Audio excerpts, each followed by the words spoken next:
குடியரசு முன்னாள் துணைத் தலைவர் ஜெகதீப் தன்கர் எங்கே என்றும் அவரை காணவில்லை என்றும் எதிர்க்கட்சி பிரமுகர்கள் சந்தேகம் எழுப்ப தொடங்கியுள்ளனர். இதுகுறித்த பெருஞ்செய்தியை பார்க்கலாம். குடியரசு முன்னாள் துணைத் தலைவராக இருந்த ஜெகதீப் தன்கர் பதவிக்காலம் முடியும் முன்பே உடல்நலத்தை காரணம் காட்டி ராஜினாமா செய்தார்.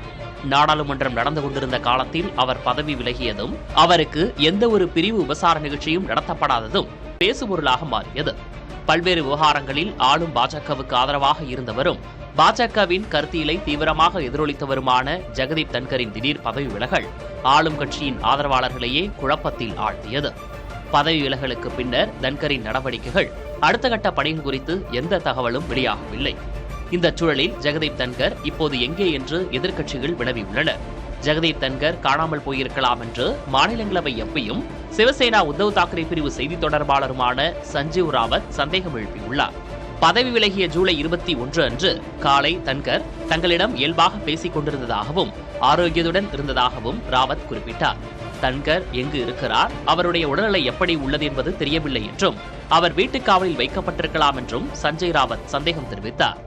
தன்கர் நலமாக இருக்கிறாரா என்ற கேள்விகளுடன் மத்திய உள்துறை அமைச்சர் அமித்ஷாவுக்கு கடிதம் எழுதியிருப்பதாகவும் ராவத் கூறியுள்ளார்.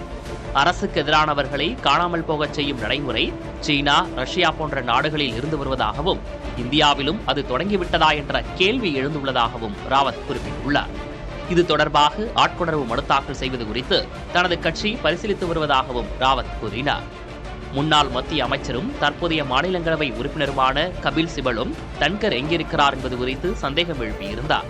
தன்கரிடம் தான் தொலைபேசியில் தொடர்பு கொண்டு பேச முயன்றதாகவும் ஆனால் அவரை தொடர்பு கொள்ள முடியவில்லை என்றும் கபில் சிபல் கூறியிருந்தார்.